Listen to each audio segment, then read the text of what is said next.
Glória a Deus. Amém. A paz do Senhor a todos. Sejam todos bem-vindos. Os irmãos que estão nos assistindo aí, de Campo Grande, Goiatuba, Taubaté, sejam todos bem-vindos. Amém?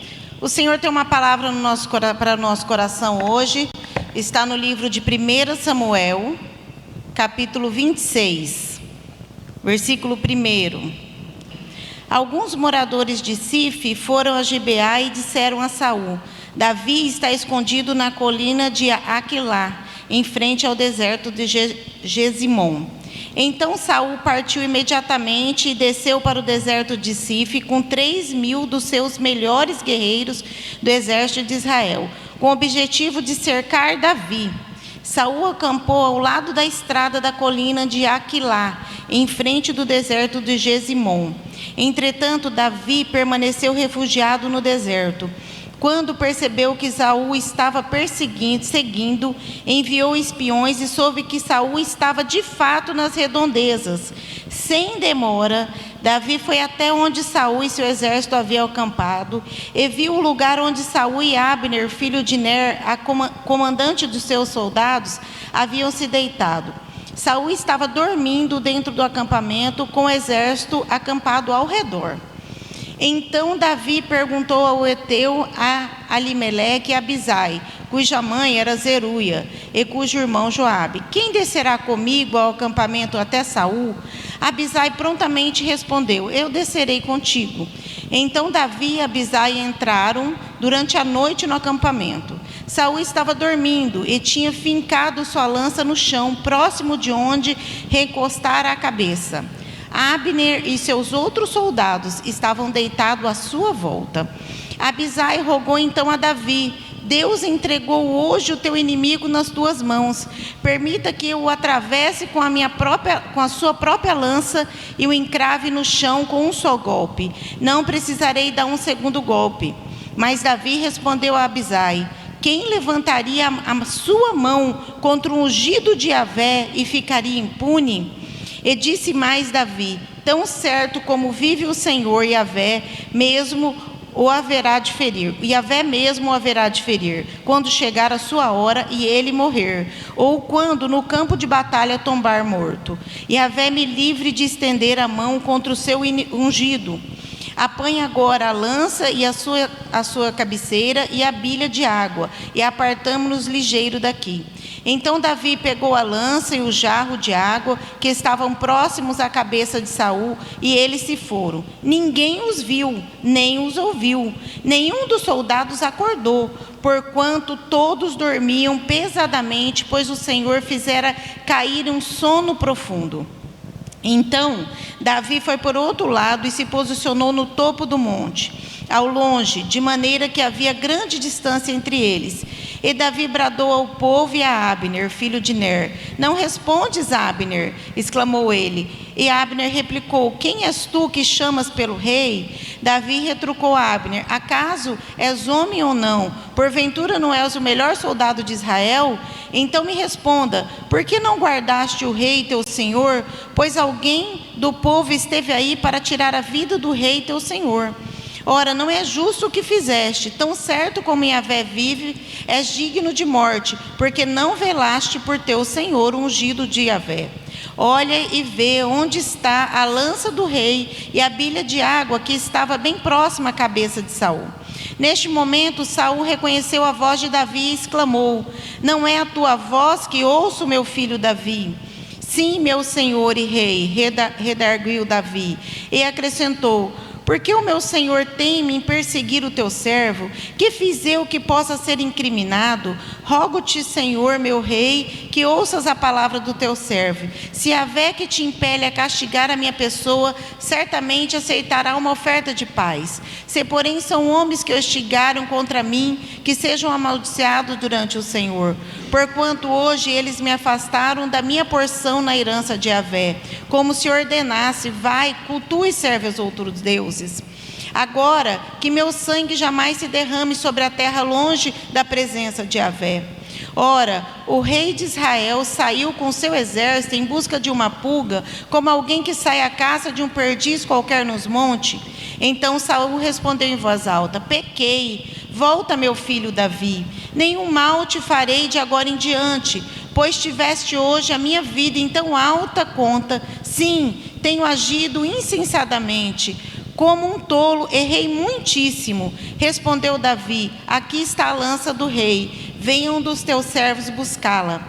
E Yahvé haverá de retribuir a cada um segundo a sua justiça e a sua fidelidade. E Yahvé te entregou hoje nas minhas mãos, contudo não levantei meu braço para matar aquele que o próprio Deus escolheu e consagrou como rei. Assim como no dia de hoje a tua vida mereceu aos meus olhos tão alto apreço, assim também velará Yahvé pela minha vida e me livrará de toda angústia. Então Saul afirmou a Davi: bendito sejas, meu filho Davi, certamente muitas campanhas empreenderás e triunfarás. Davi seguiu o seu caminho e voltou para casa. Aqui acaba o capítulo 26. Eu vou ler só o primeiro versículo do capítulo 27. Acompanha aí. Depois considerou Davi em seu coração: qualquer dia desses Saul vai conseguir me matar. O melhor a fazer é fugir para a terra dos filisteus. Somente assim Saul desistirá de me perseguir em todo o território de Israel, e assim estarei livre de suas mãos. Só até aqui. A palavra que o Senhor colocou no meu coração para essa noite é como ficar firme nas promessas do Senhor. Essa passagem eu li quase o capítulo todo do capítulo 26, para que vocês entendam um contexto, porque não é sobre o contexto que eu quero falar, mas é sobre o que o Senhor me revelou através dessa passagem. A Bíblia, ela é cheia de histórias de pessoas imperfeitas como nós, que falham, que pecam, que erram. Aqui é uma história de Davi, onde Davi, que era o maior valente de Israel, Davi que nessa época que já tinha matado Golias, Davi que nessa época ele já tinha sido ungido rei de Israel por Samuel, mas ele ainda não tinha assumido o reinado físico, porque nós sabemos que entre a unção que Samuel derramou sobre Davi e entre ele assumir o posto de rei se demoraram mais de 13 anos. Então nessa época aqui, aí depois que ele mata Golias, então Saul chama Davi, e Davi faz parte do exército de Saul. E Davi então ele lidera o exército de Saul, a ponto dele ser considerado o melhor guerreiro de Israel. E nós sabemos que quando ele é considerado o melhor guerreiro de Israel, e as mulheres cantam, né? Saul matou os seus milhares, mas Davi matou os seus 10 milhares. Saul tem inveja de Davi, porque sabe que Davi vai então tomar o seu reinado. E Saul começa então, lógico que ele era aqui possuído pelo inimigo, uma busca para matar Davi. Primeiro ele tenta matar Davi disfarçadamente, e depois ele declara realmente guerra contra Davi, e Davi tem que se fugir e morar anos no deserto. Então, essa passagem no capítulo 26 que eu li, foi a última vez que Davi encontra com Saul. A última vez. E a palavra que Deus me deu é como nós ficarmos firmes em algo que Deus nos prometeu. Está demorando tanto para se realizar, está demorando tanto para se concretizar.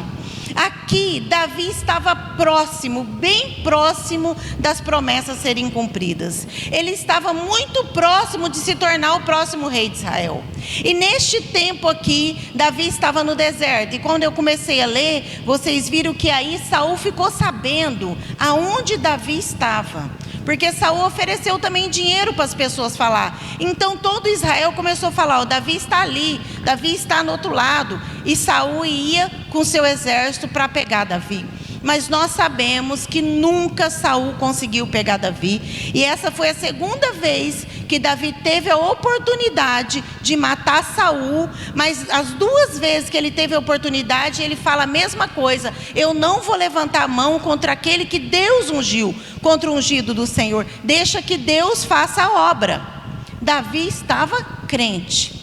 Porém, nessa época aqui, Davi já estava muito cansado. Davi já estava fadigado de tanto que ele estava no deserto, de quantos anos eles estavam fugindo. E Davi, algumas coisas que eu anotei para que vocês entendam. Primeiro, a primeira revelação que Deus me deu. Davi, ele fica sabendo aonde Saul estava.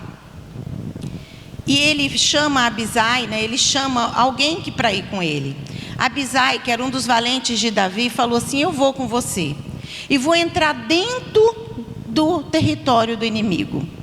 Davi, ele entra dentro da área onde estava o inimigo. E quando ele sai dali, ele sai com a lança de Saul na mão, ele sai com a bilha de água, né, que estava bem na cabeça.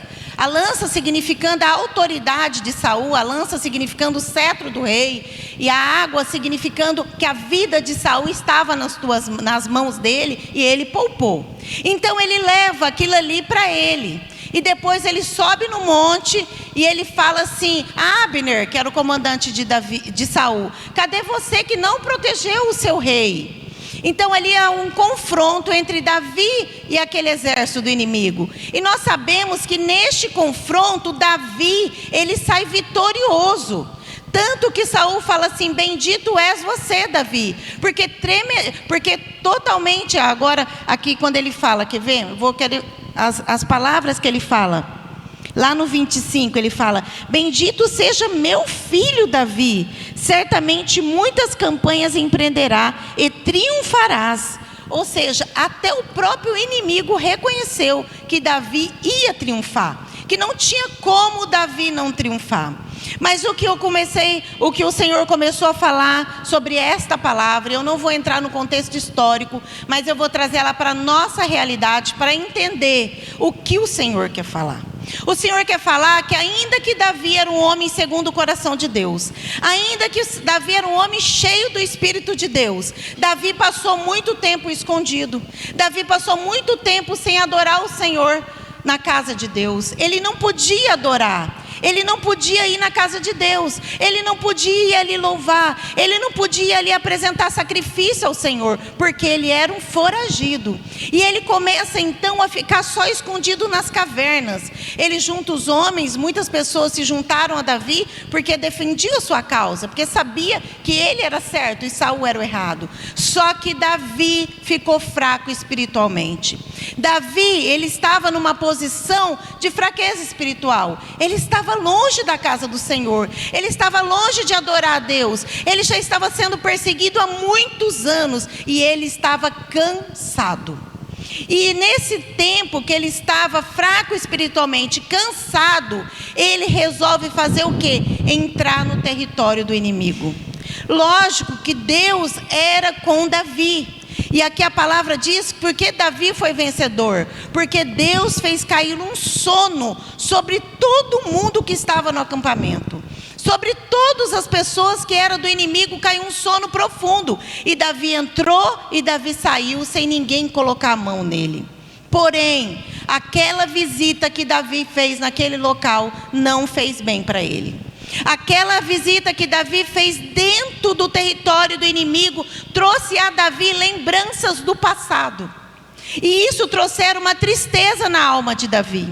E o que o Espírito Santo começou a falar no meu coração nessa palavra, e o primeiro tópico que nós vamos falar é o seguinte: o confronto com o inimigo do passado, pessoas do passado, lugares do passado, situações do passado, que hoje estão presas pelo inimigo, traz lembrança que nos entristece e podem nos tirar da direção de Deus. Davi, ele chegou perto demais de Saul. Davi é como se hoje nós entrássemos no território do inimigo.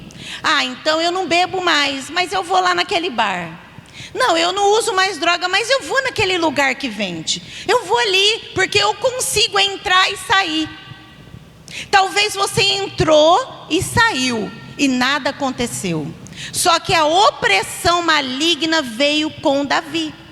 Depois disso que Davi saiu vitorioso, ele ficou entristecido. Ele ficou oprimido. Ele ficou tão entristecido, e eu vejo, o Espírito Santo começou a me falar, porque ele relembrou do passado. Ele olhou para Saul e ele lembrou que Saul prometeu para ele, Mical, a filha de Saul. E quando ele pega Mical, ele dá para outro homem. Saul prometeu grandes coisas a Davi e ele não cumpriu. Davi foi fiel a Saul, e Saul respondeu a Davi, né, com traição, com perseguição. Saul não foi fiel a Davi. E isso aqui trouxe sobre a vida de Davi uma lembrança do passado. Então o primeiro tópico que o Senhor me deu: não entre em território do inimigo. Não entre. Às vezes você fala assim: não, irmã, mas eu estou firme nas promessas do Senhor. Eu estou assim, cheio do Espírito Santo, eu vou entrar. E foi a primeira coisa que Deus me revelou: não brinque com o inimigo, você vai sair oprimido. Muitas vezes nós entramos numa casa, num lugar, até às vezes nós vamos fazer alguma visita, é uma casa muito carregada. E você sai aquela opressão, você sai sentindo alguma coisa ruim. Você tem que orar, você tem que jejuar, você tem que buscar a direção do Senhor para aquilo sair do seu coração. E Davi, ele entrou no território do inimigo. E quando ele sai do território do inimigo, Davi toma a pior decisão da vida dele. Então, irmãs, a primeira coisa que o Senhor falou para mim: não brinque com o inimigo. Fuja do território dele. Sabe o que é? Eu tenho uma amiga que ela não é crente. Ela é do mundo. Mas eu gosto de ir na casa dela. Eu chego lá, ela bebe, às vezes eu bebo também. Eu chego lá, sempre tem gente do mundo na casa dela. Não, mas isso não me faz mal. O Senhor está falando: fuja do território do inimigo. Não entre. Procure companhia de pessoas cristãs. Vai na casa de pessoa cristã, ande com pessoa cristã, saia do território do inimigo. Nós, quando nos convertemos, primeiro que a gente frequentava várias sociedades, tinha uma sociedade específica que não tinha nada a ver com religião. Só que aquela sociedade não nos fazia bem, porque tudo que envolvia aquela área envolvia bebida, envolvia música do mundo, envolvia dança, envolvia festas do mundo. E o que nós tivemos que sair? Nós tivemos que sair daquele território. Nós poderíamos ficar ali? Poderíamos. Só que como que eu vinha para o culto num dia e no outro dia eu estava naquela reunião, cheia de gente bebendo? É uma roda de escarnecedores. Então eu preciso entender que para me permanecer firme nas promessas do Senhor, eu preciso vigiar, e eu não vou adentrar como super-herói no território do inimigo. Nós vamos permanecer cristão, vamos permanecer com relacionamentos de pessoas cristãs. Amém? Amém? Vamos lá.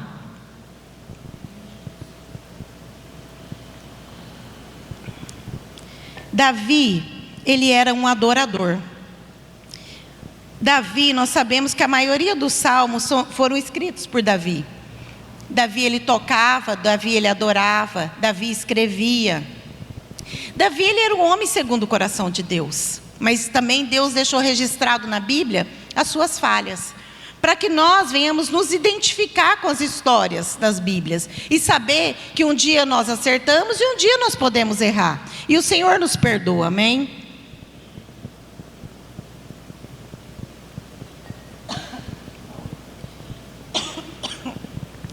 Desculpa, irmão.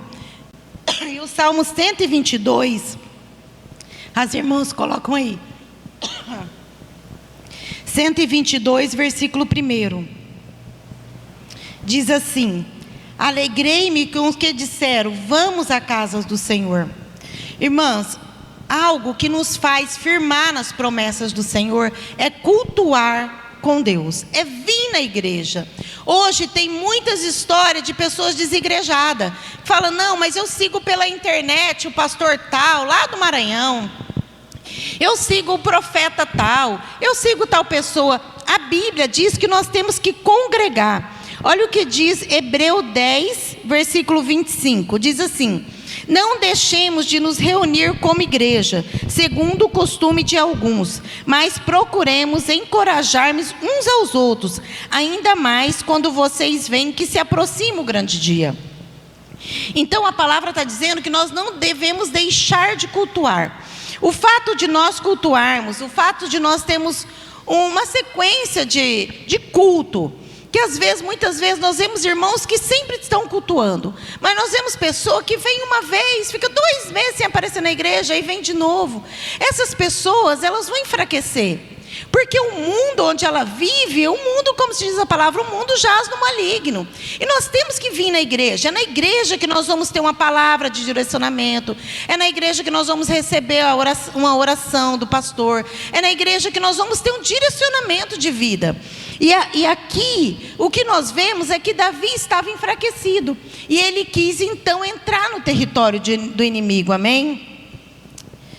Outra coisa que o Senhor falou comigo: após uma grande vitória, às vezes nós temos uma fadiga espiritual. Ainda que a pessoa esteja preparada, Davi aqui, ele teve uma grande vitória. Ele venceu ele entrou junto, e só em dois, ele e Abisai, ele entrou só em 2 pessoas, no exército de 3.000 pessoas, ele saiu vitorioso.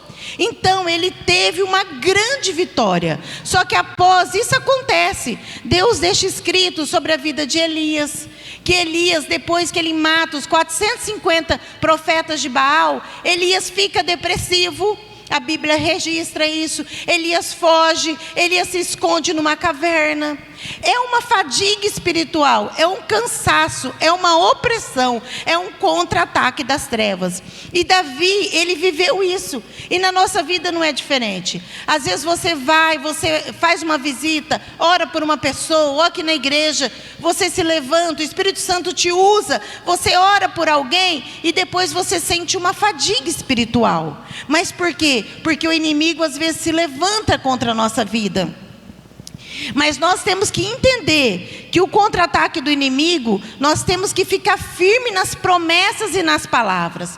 Por isso que nós temos que saber na nossa mente quais são as promessas de Cristo para a igreja e quais são as promessas de Cristo da nossa vida individual. Eu tenho uma promessa, o pastor Júlio tem outra, a irmã tem outra, cada um de nós temos uma chamada e uma palavra de Deus sobre a nossa vida.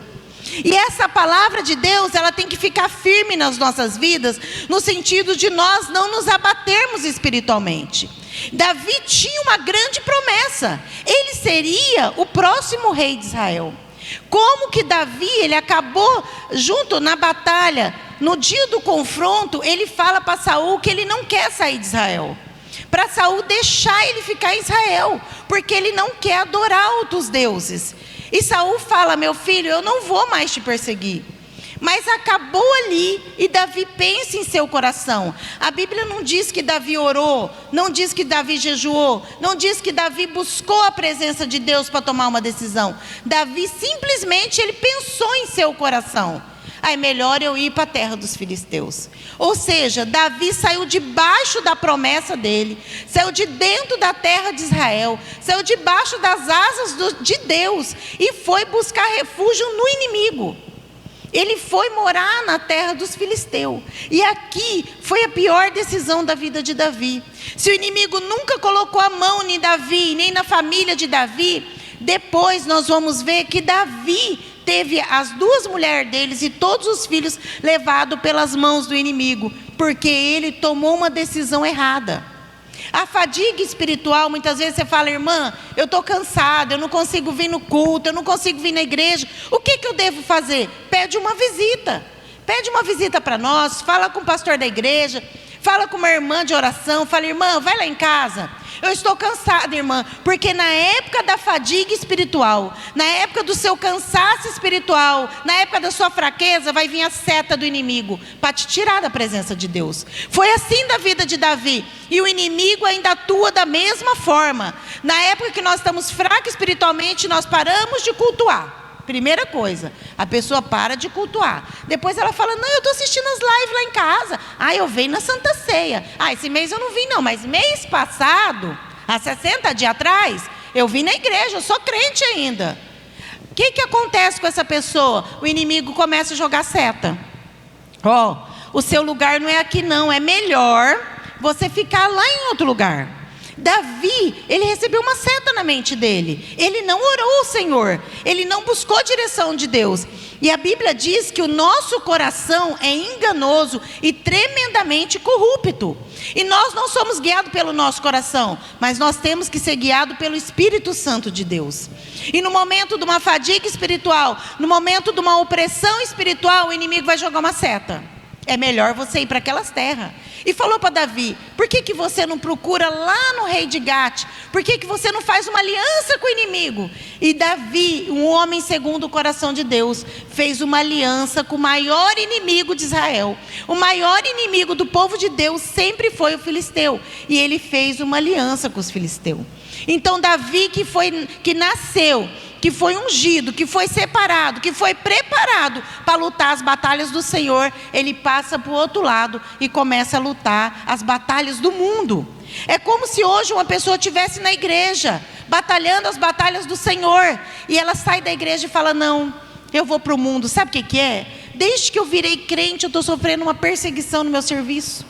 Nossa, é uma perseguição, nada está dando certo na minha vida, é uma perseguição no meu casamento, tudo está dando errado. Então eu vou sair daqui e eu vou lá para o outro lado. Lá naquele lugar, quando eu estava lá no mundo, quando eu estava lá no outro lugar, nada disso acontecia. E Davi, ele vai para a terra dos inimigos. E nós sabemos que ali começa uma onda de declínio sobre a vida de Davi. Davi, então, ele faz uma aliança com o rei Aquis, o rei de Gate, e ele pede para ele: me dá umas terras para me morar com os meus 600 homens. Davi não estava sozinho. Davi tinha 600 homens com ele. Mas esses 600 homens tinham mulher e filhas e filhos. Então Davi estava com o povo seguindo ele. Ou seja, ele era um líder. Mesmo ele sendo líder, ele tomou uma decisão errada. No momento de fraqueza, no momento de fadiga espiritual, ele foi e tomou uma decisão errada. E ele sai da presença de Deus. Nós vemos isso muito no livro de Ruth. Elimeleque, o marido de Noemi, quando teve uma fome também em Israel, ele vai para Moabe, e ali morre os 2 filhos. Também tomando uma decisão errada, perde a própria vida. Mas Davi, Deus poupou a vida de Davi. Sabe por quê? Porque Deus, ele é bom e misericordioso. Mesmo que nós erramos, mesmo que nós viramos as costas para ele, ele ainda assim vai atrás de nós, manda alguém atrás de nós, o Espírito Santo nos convence e ele ainda nos guarda. Nós sabemos que aqui Davi pede uma cidade e o rei dá Siclag para ele. E Siclag era uma cidade afastada, então Davi vai ali e ali fica sendo a cidade dele. Ele monta a cidade dele, ele leva a família dele para as terras do inimigo. Ele tira, é como se hoje uma pessoa tirasse a família dele de dentro da igreja e colocasse a família dele no mundo. E aí o que acontece? Ele sai debaixo da proteção de Deus. E depois os amalequitas invadem Siclag, quando Davi aqui é convidado pelo rei de Gate a batalhar contra o povo de Deus, e Davi fala que vai. E ele se junta ao exército do inimigo para batalhar contra o povo de Deus. Mas aí depois o próprio rei fala: não, Davi, volta. Vai que depois você muda de ideia, chega lá, você não quer batalhar, e você vai com seus homens, e queira vir contra mim de novo. E aí Davi volta. Quando Davi volta, que ele chega em Siclag, toda a cidade estava incendiada. Os amalequitas entrou, levou as 2 mulheres de Davi, todos os filhos de Davi. O que nunca tinha acontecido na vida de Davi. Nunca o inimigo tinha posto a mão sobre ele, sobre a família dele. Agora o inimigo levou toda a família dele de uma vez só. E sabe o que eu vejo aqui? Vigia, irmão. Vigia, irmã, a decisão que você vai tomar na sua vida. Porque você pode colocar toda a sua família na mão do inimigo. Nós que temos uma família atrás de nós temos filhos, nós temos pessoas que nos seguem. Quando nós tomamos uma decisão errada e partimos para o lado do inimigo, nós colocamos toda a nossa família em risco. E Davi colocou toda a família dele em risco. E nós sabemos que os amalequitas entrou e levou todo mundo. E aí houve ali uma crise sobre aquele povo que estava sempre com Davi. O exército de Davi se voltou contra Davi, a ponto de querer apedrejar Davi e falar: agora o que você vai fazer? Você é o líder, devolve as nossas famílias. Porque não foi só a família de Davi, foi todas as mulheres e todas as crianças levadas nas mãos do inimigo. Ou seja, o exército todo de Davi perdeu as famílias. E ali nós sabemos que Davi, então, ele põe o rosto em pó, ele se rende à presença do Senhor de novo, ele busca a presença de Deus, e Deus fala para Davi: pode ir, que eu vou devolver todo mundo. Então, irmãs, nós temos que entender alguns pontos que eu marquei aqui. Quando nós estamos fracos espiritualmente, como que nós vamos conseguir vencer os ataques do inimigo? E o Senhor me deu algumas coisas que eu anotei. Como vencer os ataques do inimigo e permanecer inabaláveis nas promessas do Senhor? Primeiro, sabendo que Deus tem planos bons para nós. Em Jeremias 29:11 diz assim: porque eu bem sei os pensamentos que tenho ao vosso respeito, pensamento de bem, de paz e não de mal, para vos dar o fim que esperais. Então, nós temos que saber que os pensamentos de Deus, o pastor Júlio abriu o culto com esse versículo aqui, que eu anotei em 2 Samuel 22:31. O caminho de Deus, ele é perfeito, e a palavra do Senhor é refinada. Ele é o escudo para que neles confie. Ou seja, os caminhos de Deus para Davi, eles estavam sendo perfeitos. Ainda que Davi pensava assim: eu estou sendo perseguido, eu estou sendo encurralado pelo inimigo. O inimigo nunca tinha colocado a mão nem nele e nem na família dele. Mas quando ele saiu dos caminhos do Senhor e foi para o caminho do inimigo, aí o inimigo colocou a mão sobre a vida dele. Então o que nós temos que saber é que os caminhos do Senhor, ele é perfeito, ele é estreito. Tem perseguição? Tem perseguição. Tem luta, mas ele é o único caminho que nos dá a garantia que o Senhor está conosco. Porque quando eu viro as costas para Deus, ele não pode mais me proteger, porque eu saí debaixo das asas dele. Então aqui, o que nós temos que fazer para vencer os ataques do inimigo? Primeiro, saber que os planos de Deus são melhores do que os nossos. Segundo, suportar as tribulações, sabendo que elas são passageiras, e o que Deus prometeu é eterno.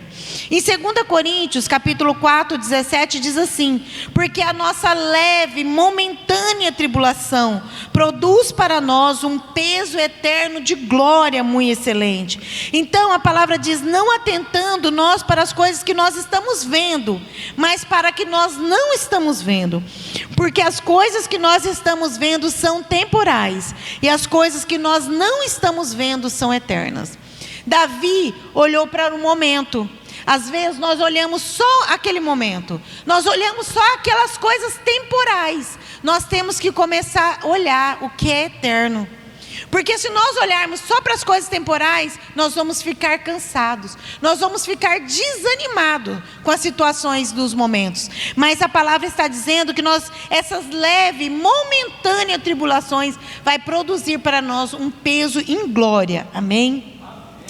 O terceiro ponto que o Senhor falou comigo: sabendo que Deus está sempre conosco. Isaías 41:10 diz assim: não temas, porque eu estou contigo. Não te assombres, porque eu sou o teu Deus. Eu te fortaleço e te ajudo, e te sustento com a destra da minha justiça. Nós temos que saber que Deus, ele está conosco durante todo o tempo. Deus não vai nos desamparar. O que nós temos que fazer no momento que nós quisermos sair do pruno, o momento que nós quisermos falar assim: não, irmã, hoje eu estou aqui largando do louvor, não quero mais cantar, não quero mais tocar, hoje eu não quero mais ser obreiro, estou devolvendo minha carteirinha, hoje eu não quero mais mexer com a igreja. O que nós devemos fazer? Que o Senhor, nós devemos orar e entender que essa palavra nunca pode ser de Deus. Deus, ele trabalha na palavra. Ele não vai me mandar fazer nada contrário à palavra dele. E a palavra do Senhor diz que no mundo nós teríamos aflições, mas era para nós ter bom ânimo, porque Deus venceu o mundo e nós vamos vencer. Então, em Isaías capítulo 40, ele fala que Deus, ele renova nossas forças como a da águia.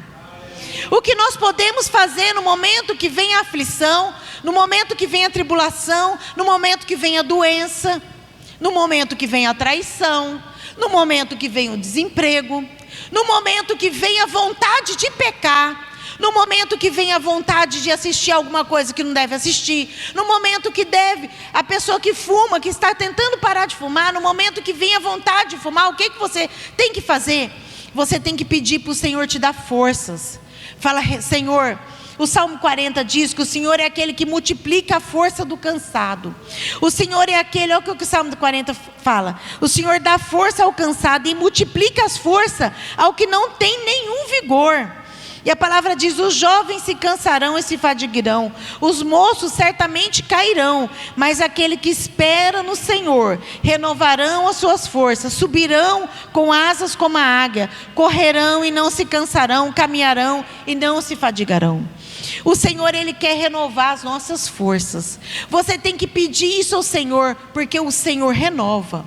Outro tópico que o Senhor falou para mim, nós temos que renovar a nossa mente. Quando o inimigo começa a colocar coisas na sua cabeça, a colocar coisas na sua mente, Romanos 12, ele diz que nós não devemos nos conformar com o mundo, mas nós devemos ser transformados pela renovação da nossa mente. E o que é uma renovação da mente? É uma pessoa que tem uma mente tribulada, toda hora você sente na sua mente, eu estou cansado demais. Ixi, eu não quero mais ser crente não, está muito difícil ser crente. Gente, eu não quero mais esse casamento, está muito difícil esse casamento, eu vou separar. Eu não vou aguentar, eu não vou suportar. Você tem que começar a renovar a tua mente com a palavra de Deus. A palavra é aquilo que ela vai entrar na nossa mente. A nossa mente vai ser cheia de palavras boas de Deus. E aquela seta do inimigo, ela vai saindo da nossa mente. Aí você pega a sua Bíblia, você lê um salmo e você fala, não adiantou nada. Eu continuo com o mesmo pensamento de tribulação.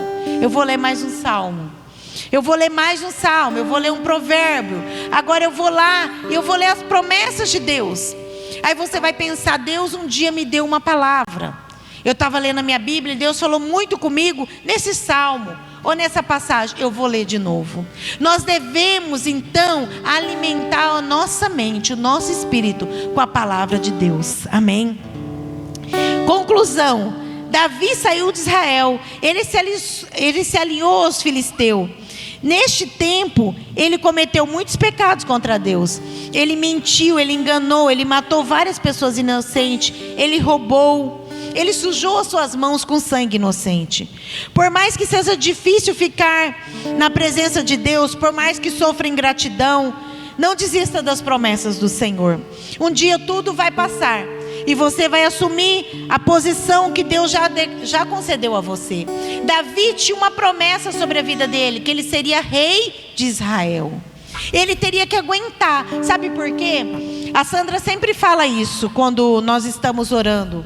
Que quando uma tribulação ou uma opressão chega ao ponto de você não querer aguentar mais, é porque está perto da promessa se cumprir. Como diz a Sandra, é a última sapateada do inimigo. Ele vem com o exército dele das trevas para fazer você desistir. Porque as promessas que tem sobre a minha vida, as promessas que tem sobre a tua vida, ela vai se realizar. Porque a palavra diz que Deus não é homem para mentir, e nem filho do homem para que se arrependa. A única coisa que vai fazer a minha promessa não se cumprir, a sua promessa não se cumprir, é eu sair fora da presença de Deus. Sou eu desistir das promessas. Como ele quis enganar Davi e fez Davi desistir da promessa. Mas o Senhor é misericordioso. Se passou pouco tempo aqui, depois que Davi ele conseguiu a família dele de volta, Saul ele sai à batalha contra os filisteus. E Saul ali ele morre em batalha. Morre Saul, morre Jonatas. E aí as pessoas, ali chega uma pessoa e fala para Davi, eu trouxe a coroa do rei, eu trouxe aqui as coisas do rei para você. E nós sabemos que Davi então ele já é ungido rei sobre Hebrom. Quer dizer, Davi estava a um passo de se cumprir a promessa na vida dele. E a hora que ele estava a um passo, o inimigo quis tirar ele da promessa. Então que essa palavra fale com você. Porque de repente você está a um passo da sua bênção. um passo de conseguir aquilo que você tanto sonhou. Então fique firmes na promessa do Senhor. Não saia da presença de Deus. Permaneça firme, permaneça santa, permaneça com as suas vestes limpas, permaneça na presença, porque Deus está falando para você que está perto de você conseguir tudo aquilo que Deus te prometeu, amém? Vamos ficar de pé, vamos fazer uma oração? Vamos orar ao Senhor nessa noite? E o que você vai pedir para Deus? Você vai pedir força para o Senhor. Você vai pedir força para Deus, para você conseguir caminhar mais um pouco, para você conseguir passar essa tribulação, essa onda de tribulação que você está vivendo, para você conseguir que as promessas de Deus se cumprem na sua vida. Então fecha os teus olhos, põe a mão no seu coração, vamos orar ao Senhor. Senhor, meu Deus e meu Pai, obrigado, Senhor, por essa palavra de direção sobre as nossas vidas, Pai. Senhor, meu Deus e meu Pai, nos livres das ciladas do inimigo, nos livre de todo o laço do passarinheiro, Pai, de todo prato preparado do inimigo contra as nossas vidas, Pai, todo prato que vem parecendo que é bom para nós, mas nós sabemos que aquele está contra a Tua palavra, aquele está, Senhor, ao contrário de todas as promessas que o Senhor já prometeu sobre as nossas vidas. Pai, nos ajude a permanecer fiéis, nos ajude, Senhor, a permanecer inabaláveis na Tua presença, como a Tua palavra diz, que aqueles que confiam no Senhor são como o monte Sião, que estão inabaláveis, Senhor. Faça isso sobre as nossas vidas, nos dê força. A Tua palavra diz que o Senhor é aquele que dá força ao cansado e renova as forças daquele que não tem nenhum vigor, Pai. Ainda, Senhor, que hoje nós estamos como esta pessoa que não tem nenhum vigor, Pai, que as forças dele estão quase sumindo, Pai. Que o Senhor venha renovar as forças do Teu filho e da Tua filha nessa noite. Que o Senhor venha renovar as promessas. Que o Senhor venha dar uma nova chance. Que o Senhor venha fazer ele voltar para a direção e para a casa do Senhor. Pai, se ele saiu, se ele afastou da Tua presença, Pai, se ele quis juntar-se o mundo de novo, se ele teve saudade do mundo, se ele quis ali, Senhor, no mundo de novo, ele quis ir entrar no território do inimigo e ele enfraqueceu, Pai. Ele tomou uma decisão errada na vida, Senhor, mas que o Senhor perdoe os nossos pecados, que o Senhor nos dê mais uma chance nessa noite, que o Senhor abra de novo as janelas do céu sobre a nossa vida, sobre a nossa casa e sobre a nossa família, que o Senhor venha realmente cumprir as Tuas promessas sobre a nossa casa, Pai, que a Tua boa mão que sempre nos sustentou, que a Tua destra que sempre nos segurou, Pai, não nos solte, Pai, mas que o Senhor fique segurando as nossas mãos, ó Senhor, que o Senhor cubra as nossas vidas, que o Senhor nos revista de novo com as Tuas armaduras celestiais e nos dê a Tua paz novamente. É o que eu te peço em nome de Jesus, amém?